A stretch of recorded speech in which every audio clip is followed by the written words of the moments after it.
Wiser words wasn't said when it said not everyone is cut out to live in the limelight.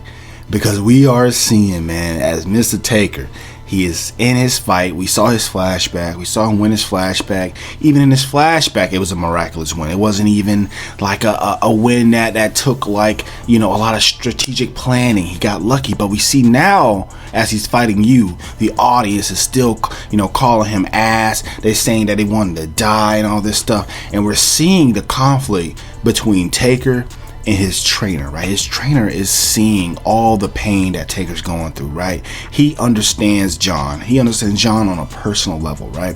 The audience, they just want to see blood. They just want to see, John get crushed. They just want to see mayhem, right? And we can't even blame them for that. That's just human beings being human beings. But then the thing is that John's trainer, we're seeing insight on how he sees John, and he's crying, he's pleading out to himself and John that not to worry about them, and he understands how much he suffers, and that he's gonna be by his side no matter what, right? We're seeing a deeper part of John. He's not just a faker. He's not just a cheater, right? He is a very, very complex man that came from a harsh world, okay? It isn't something as simple as he just wants to win no matter what. It's something as his tenacity is bringing him to this dark world, right?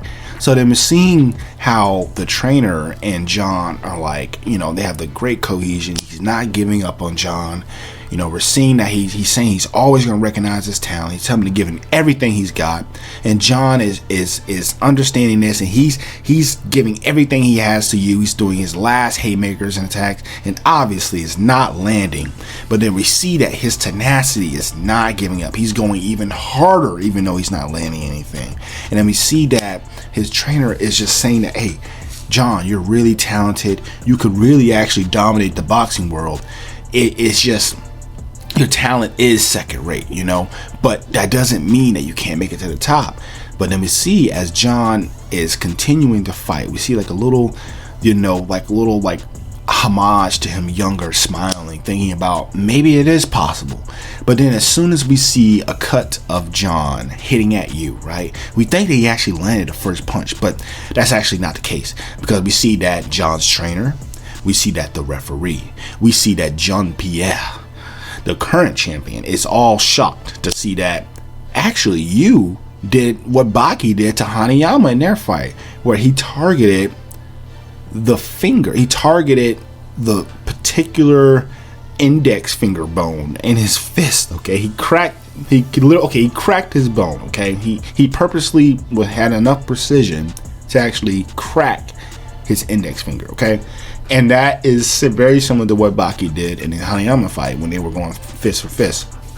Now we see that Taker, this obviously really hurt John.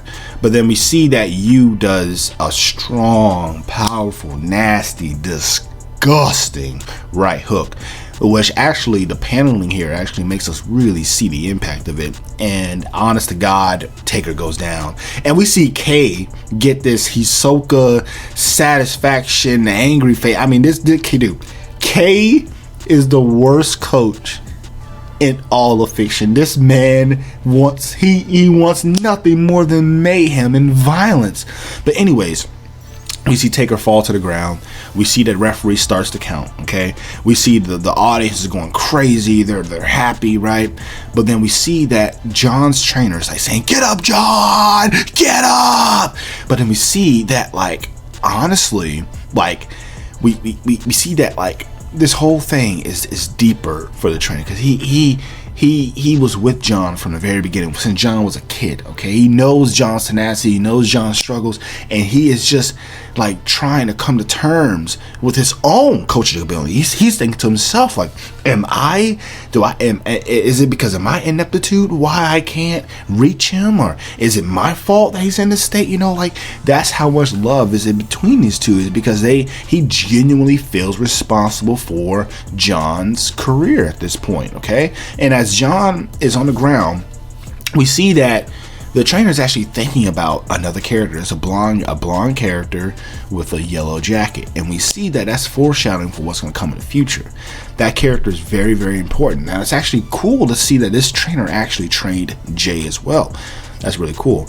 But then we see Taker and John. He's on the ground. He's barely conscious, and he sees that his trainer is pretty much freaking out, that he's down. And he's like, listen, bro, I told you not to give up on me. I told you I won't let you down.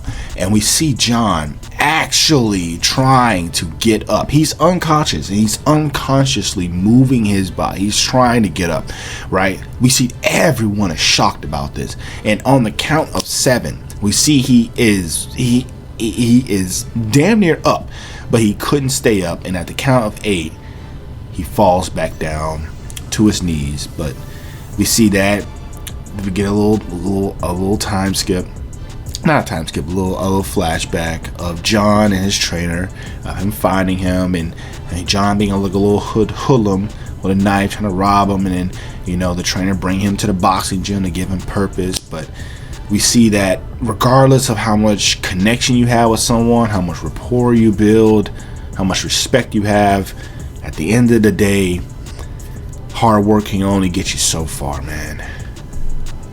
Because we see in this fight that it was talent that beat hard work.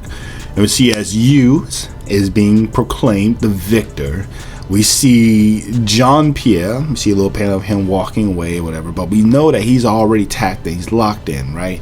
Now, this guy, Jean-Pierre, he's the current, I think, cruiserweight champion or lightweight champion, but we're going to see him really, really soon.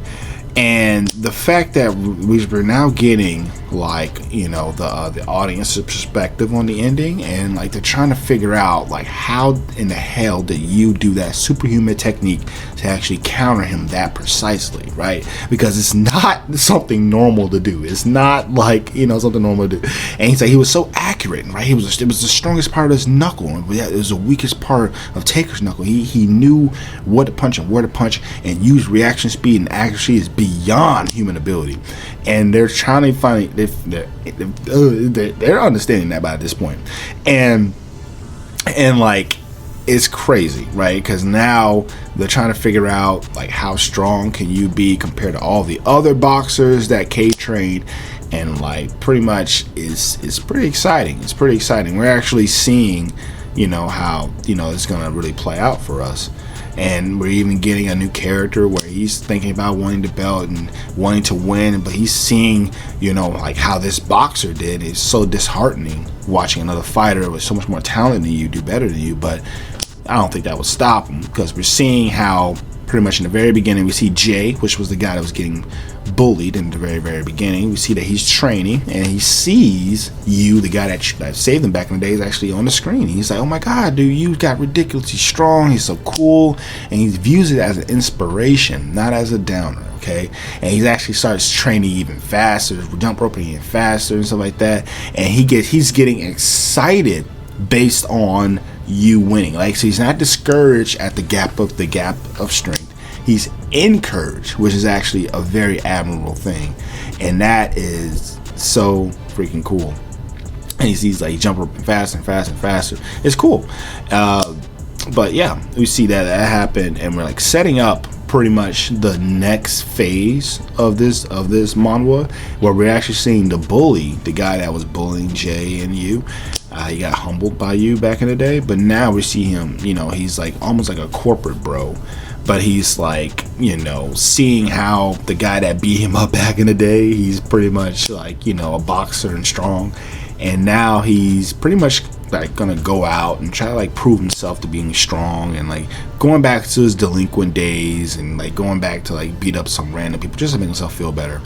But then we see that the current champion, right, Jean-Pierre, wants to actually fight you, right? He is enamored by you, by his poise, by the way he fights and everything about it. And that is that's coming from the current champion. Now, that's what's cool.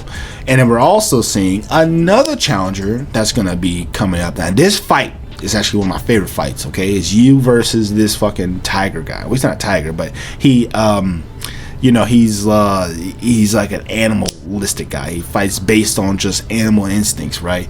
That is gonna be crazy, y'all. But Let me know what you guys think in the comments section about that fight.